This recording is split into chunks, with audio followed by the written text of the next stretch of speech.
Hello, and thanks to everyone for stopping by for this quick review on how to use and cite sources. Wait just a minute, you say. People actually use sources and cite them in real-world business writing? Absolutely.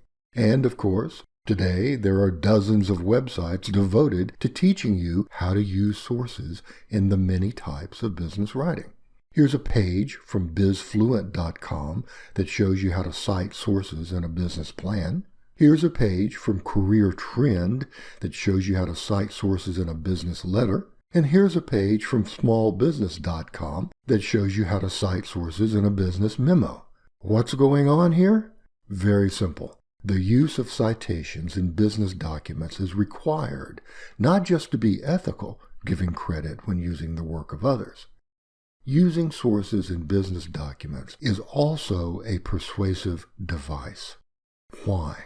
Because smart decisions are crucial to the success of any business, and those decisions must be based on the most reliable, credible, and up-to-date information available. Some of that information comes from internal data, and some comes from outside sources, which must be cited. Regardless of what kind of source you found or where you found it, there are only two ways of using it. You can quote it, word for word, just like you found it, or rephrase it in your own words. This is sometimes called paraphrasing or summarizing. Let's look at each. First, quoting. Here's a passage from Rachel Adele. The original text reads, "Deaths from colon cancer occur twice as often in women as in men, but the media make it seem that breast cancer is the #1 killer of women." Now, if you want to use that quote in your marketing report for your new colon cancer screening kit, you might write something like this. According to Rachel Adele, quote, "Deaths from colon cancer occur twice as often in women as in men, but the media make it seem that breast cancer is the #1 killer of women." Citation. Pretty simple. You introduce the quote with your own phrase, set off the quote with a comma, and mark the beginning and end with quote marks. Now, the only other way you can use Adele's material is to rephrase it in your own sentence, like this. Although twice as many women die from colon cancer as men, the media choose to focus on breast cancer as the main threat to women. Citation. The rephrased version says the same thing as the original, but in your own language. Sure, certain keywords have to be repeated. Colon cancer, women, men, media, breast cancer. That's fine. After all, there's only one way to say square root. But there's no doubt the original passage has been successfully translated into your own way of saying it. So that's it. Those are your only two choices when using an outside source. Quote it or rephrase it. And, by the way, both must be cited. Okay, a few pro tips. Tip number 1. Facts and stats are almost never quoted but simply stated. For example, for women, 72 is the average age for a colon cancer diagnosis. Citation Colorectal Cancer Alliance. But this you would not want to write. According to the Colorectal Cancer Alliance, quote, "The average age of a colon cancer diagnosis for a female is 72. There's no need for that quote. It's just a fact. You want to save your quotations. Why? Because in business writing, use quotations extremely sparingly. Limit their use to only those quotes that grab attention and drive home a point. For example, look at this paragraph on prison rehabilitation. Supposedly, rehabilitation includes providing inmates essential skills needed to assimilate after release. However, most inmates receive little meaningful help. Once released, they're right back where they started. And now the money quote. Talbot puts it this way. Many will be drug users who receive no treatment, sex offenders who got no counseling, and high school dropouts who still can't read. Talbot's dramatic phrasing captures the frustration of the revolving door of incarceration. That's the kind of writing that justifies a quote.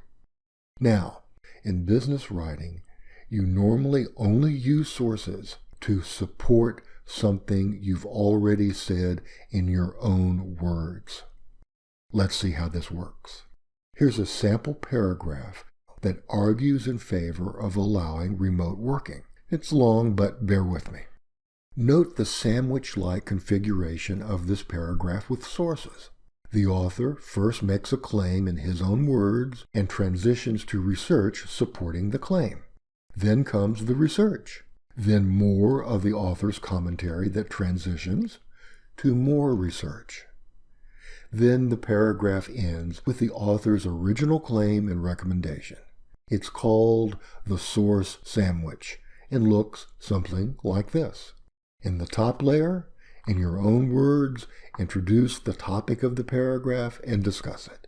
This is where you state your claims and recommendations in your own language. In the middle portion, present source evidence to support your claims. Remember to cite these sources with in-text citations. Finally, after presenting the evidence, explain how it supports the claim or recommendation you stated at the beginning of the paragraph. And now you see the secret to integrating sources. When writing, you are the expert. Your job is to present and support your opinions, your conclusions. When using these sources, your thoughts and ideas still remain the focus. Now, let's look at the 5 most common mistakes when using sources, and of course, how to correct them. Oops number 1 is missing a pair. An in-text citation must always be matched with a reference citation. You can't have one without the other. They're like shoes, socks, and gloves. Pretty much useless unless you have them both.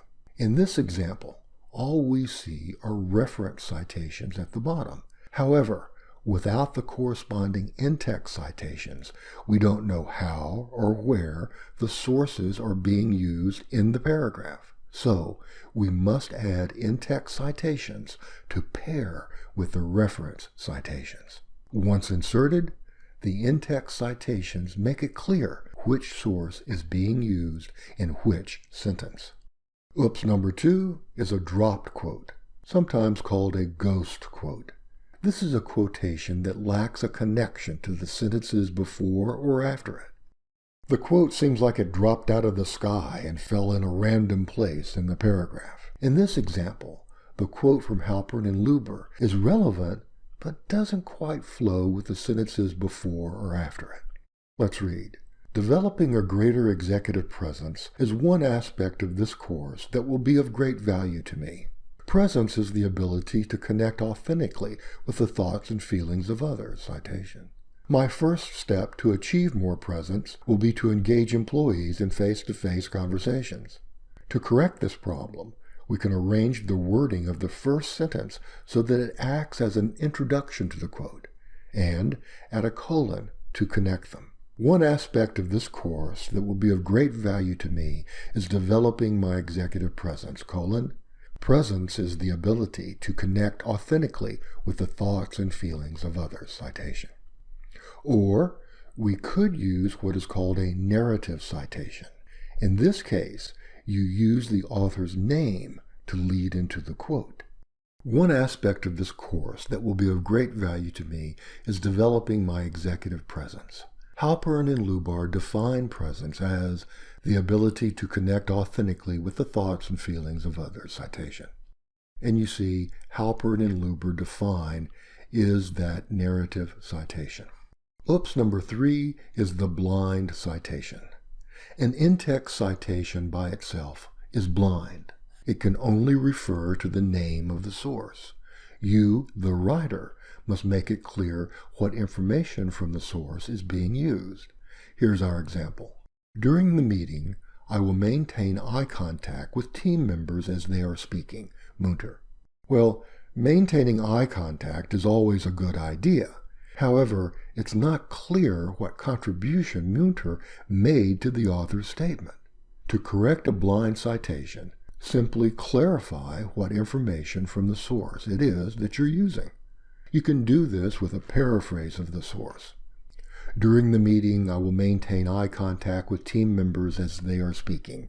As Munter and Hamilton point out, Eye contact establishes a speaker-listener connection. Or you can use selective quotes, also called spot quotes, where you quote keywords from the source that informed your statement. During the meeting, I will use, quote, the crucial nonverbal skill of eye contact to establish, quote, a connection with team members as they are speaking, Munter. Here it's clear that these key words are being pulled from Munter and are the ones that help inform what the student wrote in the original sentence. Oops number 4 is one source, one paragraph. Well, it's fine to rely on one source to develop a point throughout a paragraph. However, it must be clear in which sentences the source is being used and in which sentences it is not. Our example. Barker and Gower examined the use of leadership presence as a way to increase productivity. Barker and Gower present a model of leadership that facilitates communication throughout the organization. However, Barker and Gower call for a retraining effort that may not be suitable for all companies. Nonetheless, Barker and Gower's approach has been shown to be useful to leaders looking to increase communication success. Wow, that's a lot of Barker and Gower. Props to the student for knowing that an in-text citation can apply only to the sentence it's a part of. But there has to be a better way of doing this. There is. Synonyms and pronouns. Let's read. Barker and Gower examine the use of leadership presence as a way to increase productivity. They present a model of leadership that facilitates communication throughout the organization. However, the authors call for a retraining effort that may not be suitable for all companies. Nonetheless, their approach has been shown to be useful to leaders looking to increase communication. Here we see that the use of synonyms and pronouns makes it clear that each of the sentences in the paragraph is a part of the Barker and Gower source. However, we did not have to repeat Barker and Gower umpteen times. Oops number 5 is the end of paragraph citation. Here's the problem when you put a citation at the end of a paragraph. The reader asks, which sentences in the paragraph does this Martinuzzi citation refer to? Only the last sentence? The last 2? The last 3? The fix is to use the techniques we've discussed to indicate which sentence or sentences the source is used in. Let's read. Bruna Martinuzzi explains that leadership generosity is about more than pay raises. For her, generosity in leadership also means giving someone a chance to innovate, giving praise, giving emotional attention, and giving respect.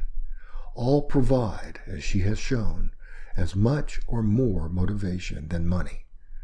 Martinuzzi believes that good leaders are guided by a generous heart and a loyal mind.